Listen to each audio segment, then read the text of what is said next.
हिंगोली 31 डिसेंबरच्या रात्री होणारे संभाव्य अपघात आणि जीवितहानी टाळण्यासाठी हिंगोली जिल्हा पोलीस दलाने संपूर्ण जिल्ह्यात व्यापक नाकाबंदी राबवून ऑपरेशन ऑल आउट राबवले।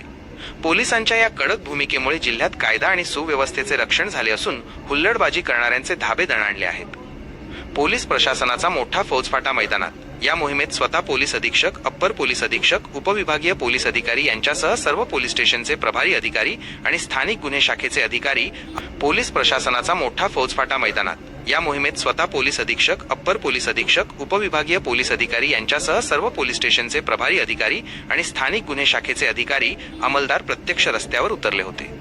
जिल्ह्याच्या कानाकोपऱ्यात प्रमुख चौक आणि रस्त्यांवर कडेकोट नाकाबंदी लावण्यात आली होती। 18 तळीरामांवर गुन्हे दाखल, अनेकांची झिंग उतरवली। नाकाबंदी दरम्यान हायगई, निष्काळजीपणाने वाहन चालवणे आणि विशेषतः दारू पिऊन वाहन चालवणाऱ्यांविरुद्ध पोलिसांनी मोठी कारवाई केली। यामध्ये एकूण 18 केसेस दाखल करण्यात आल्या असून नियमांचे उल्लंघन करणाऱ्या अनेक तळीरामांची झिंग उतरवण्यात पोलिसांना यश आले।